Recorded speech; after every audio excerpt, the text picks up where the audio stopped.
Look into the eyes of the sky and the heart of the night. The goddess of the moon brings a sea to a light.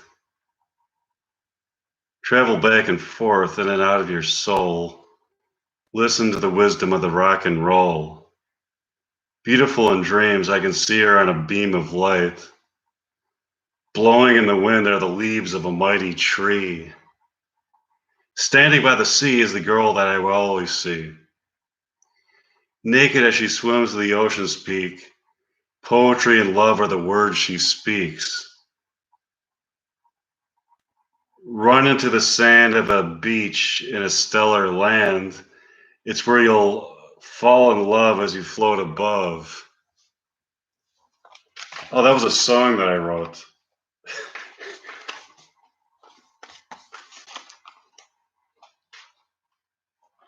Let's do something funny.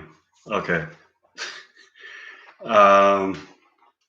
Welcome to, by the way, welcome to California Beach Titty Fuck. That's the title of my live stream on YouTube. You know what? I'll read you the words. Instead of playing the song, this is a Katy Perry song. It's called Lost. I'm just going to read you the words of the song as if it were poetry. This is a Katy Perry song. It's called Lost. I'm out on my own again. Okay, so let's analyze that. Okay, let's analyze the lyrics of the song. I'm out on my own again. This is a song about when she moved to Los Angeles from Santa Barbara, in spite of the wishes of her parents, I believe, who are kind of like evangelical ministers or something, and they didn't want her to move. But this is kind of like a song about moving and the experiences that she had when she moved to Los Angeles. Face down in the porcelain, so that's about her getting drunk. Feeling so high but looking so low. That's a good line. Party favors on the floor. Okay, so that's like at the end of the night, all the party favors on the floor. She's drunk and hungover, but now she has this group of girls banging on the door. So many new fair weather friends. She's looking for a true friend. Have you ever been so lost? Known the way, but still so lost? Caught in the eye of a hurricane, slowly waving goodbye like a pageant parade. Anyways, it's a song about the beautiful. I'm not gonna analyze the rest of it. It's a song about the beautiful experiences she had moving to Los Angeles. Okay, so wait a minute. Let me do Hummingbird Heartbeat. Let's analyze the lyrics to that song. These are songs that I cover. They're in my notebook. Great songs. You make me feel like I'm losing my virginity the first time every time when you're touching me. I heard her explain this song, that she said this song is about like that kind of like that wonderful feeling that you have inside your heart and inside your soul the first time when you fall in love with somebody and you get kind of like that swept. Is there anybody listening to this shit? I think it's pretty good, but I'm just, hello, anybody out there in YouTube land? Hello? Okay, anyways. This is a brilliant song by Katy Perry called Hummingbird Heartbeat. Anyways.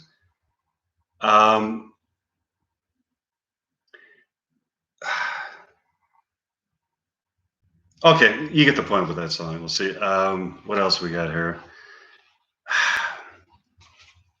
Oh, okay. Let me read you some of my poetry.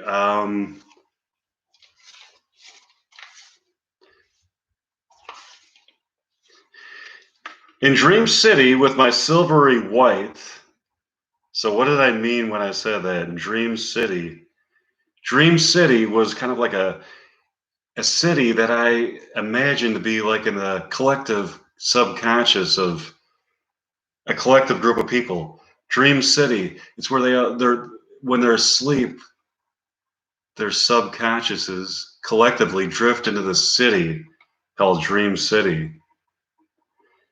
Looking for nightlife in the heart of the night, memory is present as the future unfolds, eternally welcoming the flight of the soul. Deeper in darkness and further in light, when she spends the day in darkness, I can hold her close, take away her fear, whisper in her ear. Looking for the light in the darkness, I am the witness to life within dreams. I live my life in the world of my dreams, and my dreams come alive in our realm beyond light. I kiss her so blissfully in sensual sight. Okay. Um, okay. Let's see. You know what? Oh, okay.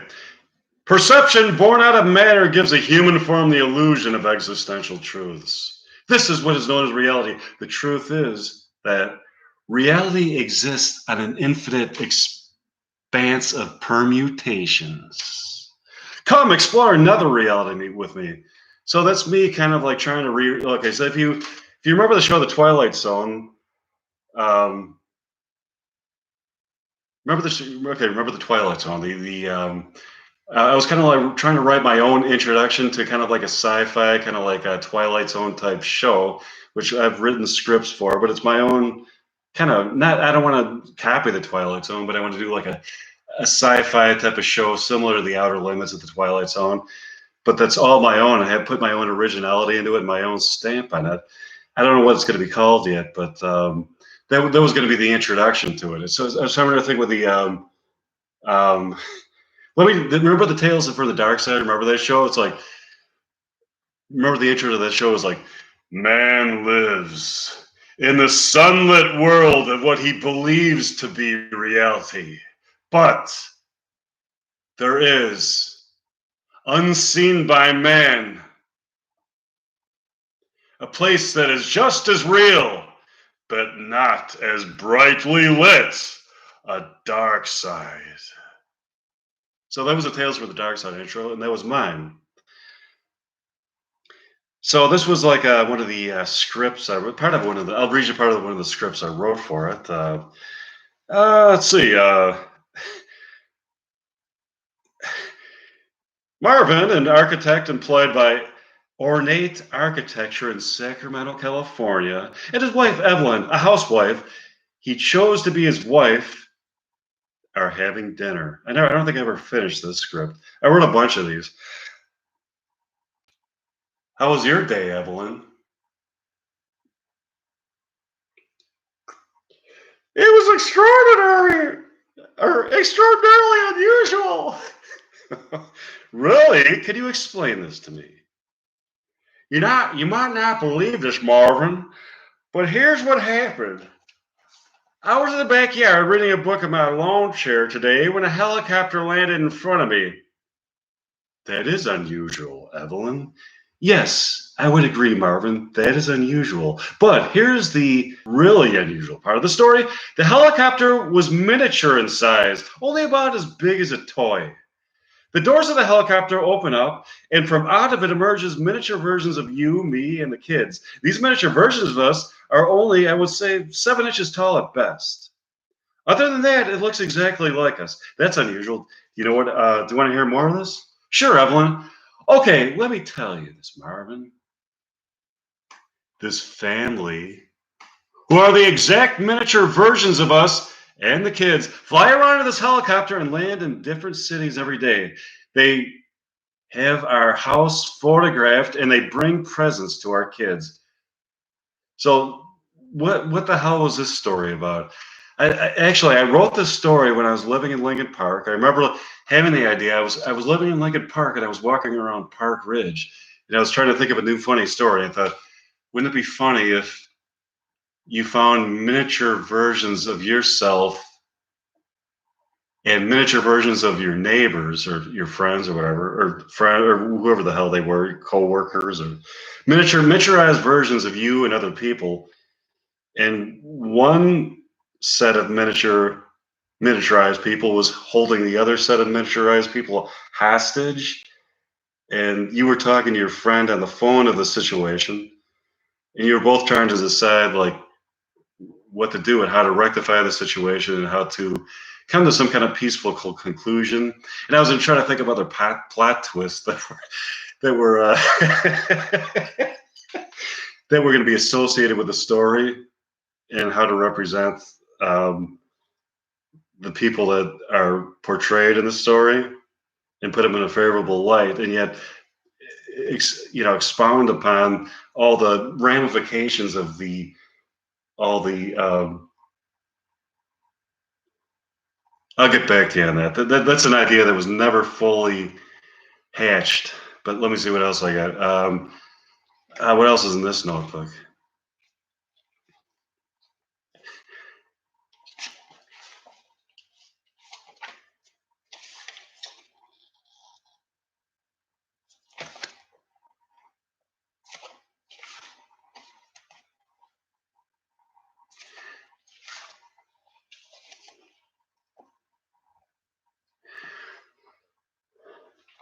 Okay, I'll do it. I'm gonna analyze another beautiful Katy Perry song. I love this song. It's I think it was it's on an album that was going to be titled A or something, but it never made it to the final pressing. It was never released on any album. But it's one of those songs that you could see on YouTube if you want to. If you could YouTube this song, it's a pretty good. It's an excellent song. It's called "I Think I'm Ready." It's in the key of C, but I'm not going to play the song. I'm just going to read the lyrics and analyze the meaning behind the song. I'm used to opening my own doors and splitting the checks. They introduced me was always just a friend. Okay, so she's, when did you ever have that situation in life where, let's say you're with a beautiful girl, it's a guy and a girl, the guy's like with this girl, and he's kind of thinking that the girl thinks that they're going out, but she's just thinking of them as two friends. But then he's in a situation where he sees another person that he knows, and she introduces him, and she thought that she was going to introduce them as being a couple, but no, she just says that it's a friend, and that feeling of disappointment that you have when you're introduced as a friend. I think that's what makes that a good line, because people can relate to that. She said in her song, she said, um, I bought a new dress, but I masculinized the song for the male perspective. So I wrote, I bought a new suit instead of a new dress because I don't wear dresses. Um, she never noticed. Always falling for these bad girls, such a challenge. I'm getting tired of cleaning up after them. So I think I'm ready to be her man. Okay. So she's kind of a hesitancy to jump into a serious relationship because she's probably had like relationships in the past that were not very good. Okay, but now she's ready because she's kind of like developed a maturity about her that she's willing to. I hope I'm explaining this correctly and accurately. I think it's kind of fun to like analyze somebody else's lyrics, and for me, the biggest joy in listening to a song is like analyzing the lyrics, thinking about the meaning, and thinking about how that meaning of the song connects to the melody and the hook of the song, and how it all blends together seamlessly and forms a unified whole that expresses a notion in a way that neither the music nor the lyrics could on their own express. Okay. You were such a surprise and unexpected gift, said I was awesome. In her case, she said I said I was pretty, so my line would be, I said it was awesome because I wanted to masculinize the song, and I believed it. Not really used to all this attention. Told myself I don't deserve you. So that's her thinking that she doesn't deserve the person, and she more than deserves her, more than deserves them because she's got so much to offer. Um, Talent, great looks, charm, wisdom. Okay. Um, this is just a phase. Could I get used to being loved the right way? Okay, being loved the right way. What does she mean by that? Maybe in the past she met people that didn't were trying to take advantage of her. They didn't really like her. They were just trying to take advantage. Something like that. I don't know. Okay, I want to argue. There's nothing. Uh, I want to argue. There is nothing to say. What does that mean? What does she mean by that? I want to argue, but there's nothing to say. Trying to figure that one out. She's so used to arguing, but she's with somebody that there's no need for argument because there's no disputes. They have such a perfect chemistry and such a perfect connection that she's so used to arguing with other, you know, relationships that she's in. But in this case, she found somebody that she doesn't even argue with, which is kind of a really novel experience for her. But maybe she likes to argue. I want to argue, but there's nothing to say because there's something very titillating about arguing and arguing and then coming to a peaceful resolution. There's almost like kind of a euphoric type of feeling to that. That vicious cycle gives way to a pleasurable release. Maybe that's what she's saying. I don't know. I think I'm ready for because she says in her song, she says, because oh, fucking poster is falling down again. Okay. Because you send me flowers when there's no occasion. I wrote because I send you flowers. I'm the guy. He's usually the guy that sends the girls flowers. I guess it could work the other way around. I mean, you don't want to be like sexist about it either, right? Okay. Yeah, we talked for hours, and you still want to listen. She probably met guys that didn't want to. Were terrible listeners, and we're just thinking about, you know. Okay. See, won't hold it against me if I just need you to hold me tonight. See, that's an excellent play on words. Hold it against me if I just need you to hold. If I just need you to hold me, that's actually a great play on words, and I kind of like show the place she's coming from. Somebody that's not just strictly into you know they're looking for a platonic relationship as well as the other. Okay. Um, my mother always told me that you show up one day, and that's the traditional thing that most mothers say that, oh, one day you'll meet your Prince Charming, and so scared to feel this way. But love, I think I'm ready for it. So yeah, that's a very well written song. Let's do another one. Well, this is fun for me. um, so I'm just trying to explain why I think Katy Perry is a great songwriter. I mean, I hope this sheds light on her talent. Once it's explained to people the meaning behind the words, that they're like, so a light goes off of their head. It's like, oh yeah, that is a good line. I've got like a newfound appreciation for her talent. Um, let's see, The Box. Here's a song called The Box. So I think this song is about her um, growing up in kind of a very religious, kind of repressed type of environment. She wasn't even able to watch movies that weren't G rated. Um, I actually heard that like she couldn't even eat Lucky Charms, a cereal, because luck was of the devil. She's just had a very, you know, religious upbringing. It's almost kind of like she's trying to break out of it, free up her mind, and live the kind of life that she wants to live with no boundaries and no limitations. I mean, that song gives me the chills, and I just think it's such a great fist in your face expression of free spiritedness and individuality, which is what rock and roll is all about. So I really do think she is a rocker. So it's called The Box. Okay, here's The Box. I was living in a small mind.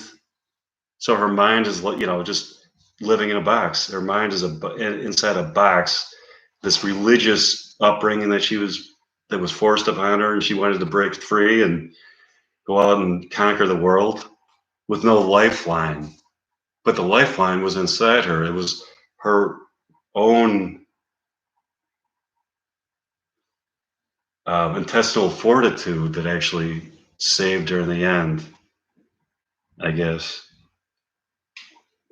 And no messages could reach me from the outside. So she was almost kind of like sheltered. She was kind of like in a sheltered environment that was almost like overprotective. And she had all these ideas on her. She had a free spirit. She had all these ideas and all this creative energy. And to be trapped in a repressive environment is like the most unhealthy type of situation for somebody like that. When I looked over the horizon, I didn't notice that the sun was setting or just rising. So that really shows how she was really blacked out for the rest of the world or something. Um, then it hit me, maybe bit me. That's a good line because it didn't just hit her, it bit her. It was kind of like this notion of like, I got to get the fuck out of here and do something really important with my life. That I knew quite a few would not go with me. Not everybody agreed with her. She had her naysayers, which I think is the coolest thing. When it makes it all the more sweet when a person's got all these naysayers and they do manage to succeed at their chosen. Well, a vocation isn't chosen. You're born with the. You're predestined to your vocation. I didn't know exactly where I would be going. She just wanted to get the fuck out of there, right? She wanted to. She had big dreams. She wanted to conquer the world. Okay. This is so much fun. Okay. But I had to let the river in me flowing. Okay. Wait a minute. So, oh God, is that good? I'm getting the chills just reading it. What a ride when you open your eyes for the first time. Oh, that's a good line. When you open your eyes for the first time, that shows like a real understanding of metaphor and a great metaphor.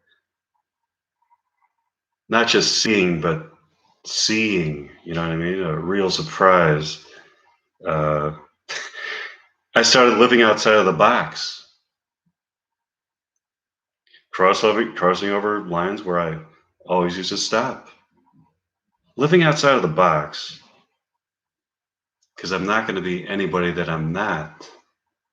She's not going to force any ideology or any type of mentality on her. She's going to be herself. I really admire that. Okay. Uh, I always knew this day would come when I got off my back, found some motivation. I've been living outside the box, come hell or high water, every moment I'm alive. So this is why I really admire that girl. I'll see you in a few minutes for another live stream. Bye. This has been fun.